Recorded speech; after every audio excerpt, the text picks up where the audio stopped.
দুর্নীতিতে অভিযুক্ত সাবেক আইজি বেনজির আহমেদ বিদেশে থাকলেও বিচার চলবে। দোষী সাব্যস্ত হলে তাকে দেশে ফিরতেই হবে।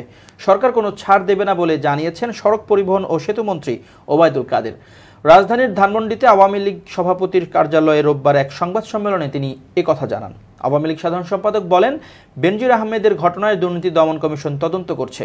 তদন্ত, মামলা, গ্রেফতার সবকিছু একটা আইনি প্রক্রিয়ার মধ্যে আছে। সরকার এখানে দুদককে এড়িয়ে আগ বাড়িয়ে কেন ব্যবস্থা নেবে?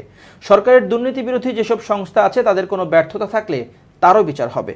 সেতুমন্ত্রী বলেন, এদেশে ৭৫ পরবর্তীকালে কোনো শাসক ও সরকার দুর্নীতিবাজদের বিরুদ্ধে ব্যবস্থা নেওয়ার সৎ সাহস দেখাতে পারেনি।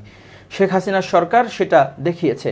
ব্যক্তি দুর্নীতি করতে পারে, দুর্নীতি করার পর সরকারের দৃষ্টিভঙ্গি কি সেটা দেখতে হবে। বিএনপি ক্ষমতা থাকাকালে দুর্নীতিবাজদের বিরুদ্ধে কোনো ব্যবস্থা নেয়নি। সরকারের সহায়তায় বেনজির আহমেদ বিদেশে পালিয়েছে। বিএনপি মহাসচিব মির্জা ফখরুল ইসলাম আলমগীরের এমন দাবি প্রসঙ্গে আওয়ামী লীগ সাধারণ সম্পাদক প্রশ্ন রেখে বলেন, সরকারের কারা গিয়ে তাকে বিমানে তুলে দিয়েছে? কোন কর্তৃপক্ষ গিয়ে তাকে তুলে দিয়েছে? অন্ধকারে ঢিল ছুড়বেন না। সংবাদ সম্মেলনের শুরুতে লিখিত বক্তব্য পাঠ করেন আওয়ামী লীগের সাধারণ সম্পাদক। বলেন, দুর্নীতি কোনো দেশে হয় না, এই দাবি কেউ করতে পারে না। আমাদের দেশে যিনি প্রধানমন্ত্রী, সরকার প্রধান, তিনি কোনো প্রকার দুর্নীতি করেন বা দুর্নীতিকে প্রশ্রয় দেন এমন অভিযোগ তার বিরুদ্ধে দেশে বিদেশে কেউ দিতে পারেনি। শেখ হাসিনা আপাতমস্তক সৎ রাজনীতিক, এটা বিশ্বের স্বীকৃত।